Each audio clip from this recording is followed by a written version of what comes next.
তো আমরা আমাদের টিউটোরিয়ালের গত পর্বে দেখছিলাম কিভাবে আমরা আমাদের প্রজেক্টের ভিতরে মাল্টিপল ইমেজ আপলোড করতে পারি, সেটা দেখছিলাম। আর সেটা দেখছিলাম দুইভাবেই দেখছিলাম, সেটা হচ্ছে এই যে ইমেজ ইন্টারফেশন প্যাকেজ কিভাবে ইউজ করে আপলোড করা যায়, আবার নর্মালি যখন আমরা কোড করি তখন কিভাবে আপলোড করা যায়। ঠিক আছে, দুইটাই দেখছিলাম।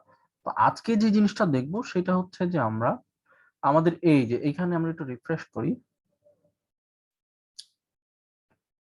তাহলে এখানে এই ইমেজ আছে আমাদের একটা। ঠিক আছে, ওই যে এইট, হ্যাঁ।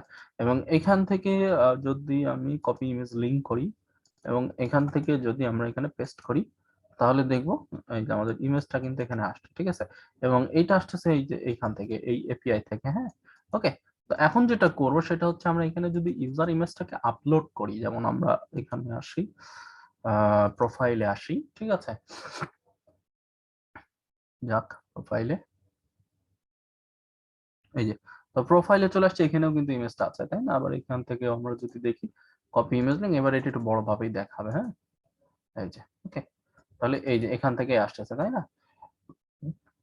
তো এখন আমরা যদি এখানে ইমেজ আপলোড করি, যেমন সিম্পলি আমাদের এখান থেকে এসে আমি এই ইমেজটা আপলোড করলাম, করে আপলোড হচ্ছে, আপলোড হোক, আপলোড হয়ে নিক, আপলোড হয়ে গেছে। এখন আমরা যদি এখানে সেভ দিই, ওকে, তো এইখানে দেখেন ইমেজটা কিন্তু আসে নাই। ঠিক আছে, আবার রিফ্রেশ দেন, আবার রিফ্রেশ দেন, ইমেজটা আসে না। এবং আমরা যদি এখান থেকে কপি ইমেজ লিংক করি এবং আমরা এখান থেকে করছে শিট, ওকে। তো এখান থেকে যেটা করব সেটা হচ্ছে আমি এখানে যদি পেস্ট করি, তাহলে কি বলতেছে যে URL not found in the on the server. ঠিক আছে, অর্থাৎ সার্ভারে আমাদের ইমেজটা কিন্তু নাই, প্রোফাইল ইমেজটা কিন্তু পাচ্ছে না। তো এখন আমরা যদি এই এই আমাদের ছবিটাকে শো করাইতে চাই, যেমন আমরা আবার এখান থেকে প্রোফাইলে আসি, আমাদের ছবিটাকে শো করাইতে চাই, যেমন আমাদের এখানে ইউজারের ছবিটা আছে বাট সেটা দেখাচ্ছে না, তাই না? তো এটা যদি আমরা শো করাইতে চাই, তো সেক্ষেত্রে করণীয় কি? সেক্ষেত্রে করণীয় হচ্ছে আমরা এখানে আসব, এসে আমাদের কমান্ড প্রম্পট ওপেন করব। ঠিক আছে, বা আপনারা প্রজেক্টে যে ওপেন করতে পারেন, সেক্ষেত্রে পিএইচপি ARTISANRTSAN ACR সার্ভ। ও এর আগে আরেকটা কাজ করতে হবে, সেটা হচ্ছে আমরা একটু যাই আমাদের পাবলিক ফোল্ডারের ভিতরে। এই যে আমাদের এখানে পাবলিক, ওকে, এখানে ইমেজ নামে যে ফোল্ডারটা আছে এটা আমাদের ক্রিয়েট করা। বাট এইখানে যদি এখন আমি ওই আমাদের যে কমান্ডটা লিখতেছি, আর্টিসান সার্ভ না, সরি, STORAG স্টোরেজ এলাইন লিংক, ওকে, স্টোরেজ লিংক। তো আমি এখান থেকে এটাকে ওপেন করলাম।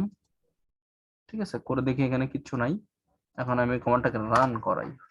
ঠিক আছে, করার পরে বলতেছে যে এখানে এমন একটা জিনিস তৈরি হয়েছে। ঠিক আছে, তো এখানে যদি এখন আমরা আসি, তাহলে দেখবো এই যে স্টোরেজ নামে আমাদের একটা তৈরি হয়েছে, এবং এখানে প্রোফাইল পিকচার, এই যে কিন্তু আমাদের সেই প্রোফাইল পিকচারটা আছে, তাই না? এবং এখানে এই যে শেষে জি আছে, হ্যাঁ। তো এখানে যদি আমরা দেখি copy image link paste to go, দেখেন এখানেও কিন্তু আচ্ছা কে, ওটা তো আসলে এক্সটেনশন। এই দেখেন এখানেও কিন্তু এই যে আমাদের কে আছে, তার মানে এই ছবিটা পাইছে বাট এখানে ইউআরএলটা সঠিক পাচ্ছে না, তাই না? তো আমাদের স্টোরেজ লিংকটা আমরা ইনস্টল করছি, বাট এখানে যদি এখন রিফ্রেশ করি, তাও আমরা ইমেজটা পাবো না। ঠিক আছে, তাও আমরা ইমেজটা পাবো না। ইমেজটা এখন আমাদের সার্ভারে আছে বাট আমাদের এখানে এখনো আসে নাই। তো এই জন্য আপনাদের আরেকটা কাজ করতে হবে, সেটা হচ্ছে আমাদের .env ফাইল আছে, যেটা যেখানে আমরা ডাটাবেসটাকে কনফিগার করছিলাম। এই যে এখানে আসবেন, এখানে এসে আমাদের দেখেন এখানে যদি আমরা আসি, তাহলে কিন্তু এখানে লোকাল হোস্ট দেওয়া আছে, বাট আমাদের সার্ভার রান হচ্ছে কোনটা, এইটা। আমরা কিন্তু এখান থেকে রান করতেছি, বাট এইটা দেখাচ্ছে এখন লোকাল হোস্ট, তাই না? ওকে, বাট আমরা তাহলে এক কাজ করি, আমরা এখান থেকে এই লিঙ্কটাকে নিই, কন্ট্রোল সি চেপে কপি করব, করে আমরা এখান থেকে লিঙ্কটাকে আপডেট করে দিই। হ্যাঁ, কন্ট্রোল বি কন্ট্রোল এস, ওকে। এইবার দেখি আমাদের যদি এখান থেকে রিফ্রেশ করি, আচ্ছা, তো এখানে যেটা করতে হবে, আমাদের ইএনভি ফাইলের ভিতরে কিছু চেঞ্জ করার সাথে সাথে আমরা সার্ভারটাকে একবার কন্ট্রোল স্টপ করব, আবার স্টার্ট করব। ঠিক আছে, তো স্টার্ট করার পরে এখন যদি আমরা রিফ্রেশ করি, তাও তো ইমেজটা আসতেছে না কেন? ওকে, লগ আউট করি। লগ ইন করি 1 2 3 4 5 6 7 9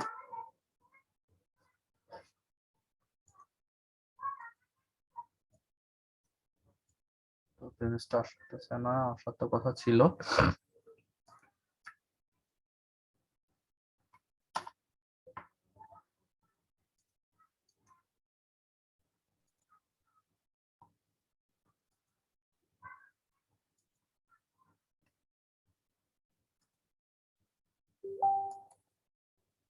এই যে এবার চলে আসছে, দেখেন ঠিক আছে। তার মানে আমাদের এখানে এই লিঙ্কটাতে একটু সমস্যা ছিল, এখানে স্ল্যাশ ছিল। এই স্ল্যাশটা যদি আবারও দিই, দিয়ে যদি আবার রিফ্রেশ করি, ইমেজটা কিন্তু থাকতেছে না, ঠিক আছে। মানে এখান থেকে যদি স্ল্যাশটা উঠাই দিই তাহলে কিন্তু আমাদের ইমেজটা থাকবে। এই যে রিফ্রেশ করি, তাহলে এই যে এবার ইমেজটা চলে আসছে। হ্যাঁ, ওকে। তো আবার যদি আপনি সিলেক্ট নিউ ফটো করেন, তাও কিন্তু ইমেজটা যে কোনো ছবি একটা দিয়ে দেন। আমি এখান থেকে যেহেতু এগুলো ইউজ করতেছিলাম, এই যে এবারটা যদি আপলোড হোক, হওয়ার পরে সেভ দিই, দেওয়ার পরে এবার আপনি যতবার করবেন ততবার এই যে আপনার এখানেও চেঞ্জ হয়েছে, এখানেও চেঞ্জ হয়েছে। ওকে, কাজ করে আমি এটাই দিয়ে দিই, তারপরে এটা যেহেতু মানুষের ছবি ভালো লাগবে দেখতে। ওকে, আপনারা যদি প্রোফাইল ইমেজটা আপলোড কোথায়, তাহলে আপনি কি করবেন? সর্বপ্রথম ইমেজ আপলোড করলে তো ইমেজটা আসবে না। এখন যদি আপনি এখান থেকে আসেন, কপি ইমেজ লিংক, এবং এখান থেকে যদি পেস্ট টু গো করেন, পেস্ট এন্ড গো, তাহলে এই যে এবার কিন্তু ইমেজটা শো করতেছে, তাই না? তাহলে আমাদের ইমেজটা এখন পাওয়া গেছে। তাহলে আপনি যেটা করবেন সেটা হচ্ছে, সর্বপ্রথম ইমেজটা আপলোড করার আগে আপনাদের এই কমান্ডটাকে রান করাইতে হবে, ঠিক আছে? এই কমান্ডটা পিএইচপি আর্টিসান স্টোরেজ লিংক। ওকে, এই লিংকটা আপলোড করার এই কমান্ডটা রান করানোর পরে আপনাকে কি করতে হবে? আপনাদের ইউআরএল, অর্থাৎ এই যে অ্যাপ ইউআরএল, এটাকে চেঞ্জ করে দিতে হবে। হ্যাঁ, তো এটাকে চেঞ্জ করার পরে কি হবে, আমাদের এখানে ছবিটা আসবে। আর ওটা চেঞ্জ করার পরে আপনি যখন লোকাল সার্ভারে কাজ করতেছেন, অবশ্যই সার্ভারটা একবার স্টপ করে আবার স্টার্ট করে নেবেন, তারপরে কিন্তু কাজটা করবে, না হলে কিন্তু কাজটা করতে ঝামেলা করে অনেক সময়, ঠিক আছে? তো এটা ছিল, কি করলাম আমরা, প্রোফাইল পিকচার কিভাবে আপডেট করে সেটা দেখলাম। হ্যাঁ, তো আমাদের নিচে যদি আসি, তাহলে কিন্তু এখানে চেঞ্জ পাসওয়ার্ড আছে, ঠিক আছে? তাহলে এই চেঞ্জ পাসওয়ার্ডটাও কিন্তু এইভাবে কাজ করে। আমি যদি এখানে সেভ দিই, তাহলে কি বলবে, এটা রিকোয়ার্ড, ঠিক আছে? অর্থাৎ এখানে ভ্যালিডেশন অটোমেটিক দেওয়া আছে, তাই না? তো আপনি চাইলে এখান থেকে পাসওয়ার্ড চেঞ্জ করে নিতে পারেন। যেমন আমার কারেন্ট পাসওয়ার্ড যেটা ছিল 1 2 3 4 5 6 7 8 9। ওকে, আবার যদি আমরা 1 2 3 4 5 6 7 8 দিই, 1 2 3 4 5 6 7 8। ওকে, তারপরে এখন যদি আমরা সেভ দিই, তাহলে দেখবো আপনি একটা কাজ করেন, 7 8টা কেটে দেন, তাহলে কি বলবে এখানে দেখি। ওকে, পাসওয়ার্ড মাস্ট বি 8 ক্যারেক্টার, ঠিক আছে? তাহলে 8 ক্যারেক্টার, 7 8। ওকে, আপনি এখানে হাবিজাবি কিছু একটা দিয়ে দিলেন। হ্যাঁ, দেওয়ার পরে এখন যদি এখানে দেখেন, তাহলে এখানেও কিন্তু একটা ভ্যালিডেশন দেওয়া আছে। এই যে password confirmation does not match, অর্থাৎ কনফার্ম পাসওয়ার্ড ম্যাচ করতেছে না। আমি ম্যাচ করাই দিই 1 2 3 4 5 6 7 8। ওকে, এখন যদি আপনি সেভ দেন, তাহলে কিন্তু আপনার পাসওয়ার্ডটা সাকসেসফুলি চেঞ্জ হয়ে যাওয়ার কথা। হ্যাঁ, চেঞ্জ হয়ে গেছে। আমরা এক কাজ করি, এখান থেকে লগ আউট করে ফেলি। লগ আউট করার পরে আমরা আবার লগ ইন করি, আমরা পুরোনো পাসওয়ার্ড দিয়ে চেঞ্জ করতে লগ ইন করার চেষ্টা করব। 1 2 3 4 5 6 7 8 9।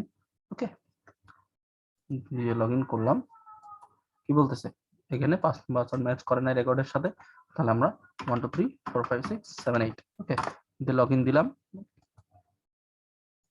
তাহলে এই যে লগ ইন হয়ে গেছে। এবার তার মানে আমাদের লারাভেলে সবকিছু রেডিমেড। আমাদের যেটা করতে হবে সেটা হচ্ছে যে আমাদের ইউজটা জানতে হবে। কোর কোর বিষয়গুলো আমরা যদি জানি, তাহলে আমাদের কি হবে, আমরা যে কোনো প্রজেক্টে যে আমরা সেই প্রজেক্টটা স্বাচ্ছন্দ্যে বা নর্মালি ইজিলি করে ফেলতে পারবো, ঠিক আছে? তো এখন আমাদের এইখানে আরো কিছু অপশন প্রয়োজন হতে পারে, যেমন প্রোফাইল, লগ আউট, ঠিক আছে? আরো কিছু জিনিস থাকতে পারে। তো সেইগুলা কোথায় পাবো আমরা? সেইগুলোর জন্য আমরা যেটা করব সেটা হচ্ছে অ্যাপ কনফিগ এর ভিতরে। হ্যাঁ, কনফিগ ওই, এই যে আমাদের কনফিগের ভিতরে 45 নামে একটা ইয়ে আছে আমাদের, 45 এই যে, ঠিক আছে? এখন এখান থেকে যখন আপনি এই দেখেন ইমেল ভেরিফিকেশন, ঠিক আছে, এইটা এখন আমাদের আছে। আমি কাজ করি, টু ফ্যাক্টর অথেন্টিকেশন, এটা না, সরি, আমাদের 45 না, জেড স্ট্রিম, ঠিক আছে? জেড স্ট্রিমের ভিতরে এই দেখেন এখানে কিন্তু প্রোফাইল ফটোটাই করা আছে। এই যে এপিআইটা কমেন্ট করা আছে, তাহলে আমি এপিআইটা উঠাই দিই, কমেন্ট আনকমেন্ট উঠাই দিই, ঠিক আছে? আনকমেন্ট করে ফেললাম, করে এখন যদি আমরা এখানে রিফ্রেশ করি, এবং এখন যদি আমরা এখানে দেখি, তাহলে কিন্তু এই যে এপিআই টোকেন চলে আসছে। তাহলে আমি কিন্তু এখানে এপিআই টোকেনটা পাচ্ছি। হ্যাঁ, আবার যদি এটা আপনি না দেখতে চান, তাহলে আপনি কি করবেন, কমেন্ট করে দেন যে স্ট্রিমের ভিতরে, সেখান থেকে নর্মালি কমেন্ট করে দেন। তারপরে আমরা যদি এখানে রিফ্রেশ করি, তাহলে দেখবো আমাদের এখান থেকে এপিআইটা নাই। ওকে, তো এটা ছিল আসলে ইউজার প্রোফাইল আপডেট সম্পর্কে একটা নরমালি ধারণা দিলাম। ওকে, যদিও টিউটোরিয়ালটা একটু লেন্দি হয়ে গেছে, সমস্যা নাই, নরমাল একটা ধারণা পাইলেন। তারপরে যখন আমরা প্রজেক্ট করব তখন আরো ভালো ধারণা পাবো ইনশাল্লাহ। তো দেখা হচ্ছে আপনাদের সাথে নেক্সট ভিডিওতে। আল্লাহ হাফেজ।